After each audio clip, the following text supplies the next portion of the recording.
नमस्कार शेतकरी मित्रांनो, माझं नाव नवनाथ भाऊसाहेब कराळे. शुभम सुदाम झवरे.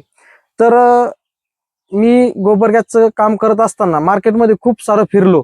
तर लोकांना एक रिक्वायरमेंट अशी पण होती लोकांची की आम्हाला गांडूळ खत पाहिजे, पण ते मार्केटला अवेलेबल होत नाही लवकरात लवकर कुठं.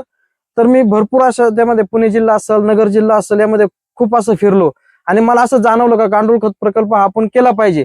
हा का केला पाहिजे का शेती जी आहे ही सेंद्रिय पद्धतीने पण झाली पाहिजे आणि शेतकऱ्याला लवकरात लवकर सेंद्रिय पद्धतीचं जे गांडूळ खत आहे हे पण अवेलेबल झालं पाहिजे. त्यामध्ये आपण दोन पद्धतीत गांडूळ खत बनवतोय, एक म्हणजे गोबर गॅसच्या स्लरीपासनं आणि दुसरं म्हणजे ओल्या शेणापासनं. ह्या दोन गोष्टींमध्ये काम करतोय.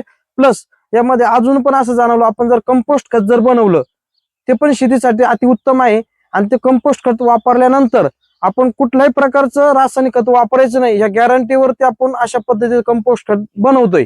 तर ते आपण पाहू शकतो, हे पूर्ण नैसर्गिकरित्या गांडूळ खत बनवलेलं आहे. म्हणजे याच्यात आपण गांडूळ सोडले, ते त्यांचं जे पाहू शकतो आपण सावली, आता जे वर बेडवर पाचरट टाकले, वरून जी शेडिंग नेटची सावली आहे, म्हणजे एकदम परफेक्टरित्या आपण गांडूळ खत बनवतोय.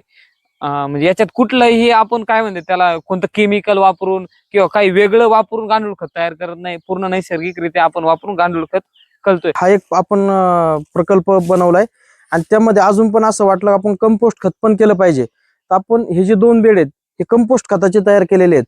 आता याची साधारणतः 45 दिवसानंतर हे कंपोस्ट खत पण आपल्याला मार्केटला अवेलेबल होईल. आपण स्वतःच ते बनवतोय आणि चांगल्या प्रतीचं आणि चांगल्या क्वालिटीचं बनवलेलं आहे. आता सुरुवातच आहे त्याची. भविष्यात 45 दिवसानंतर याची क्वालिटी आपण परत दुसऱ्या व्हिडिओच्या माध्यमातून पाहू.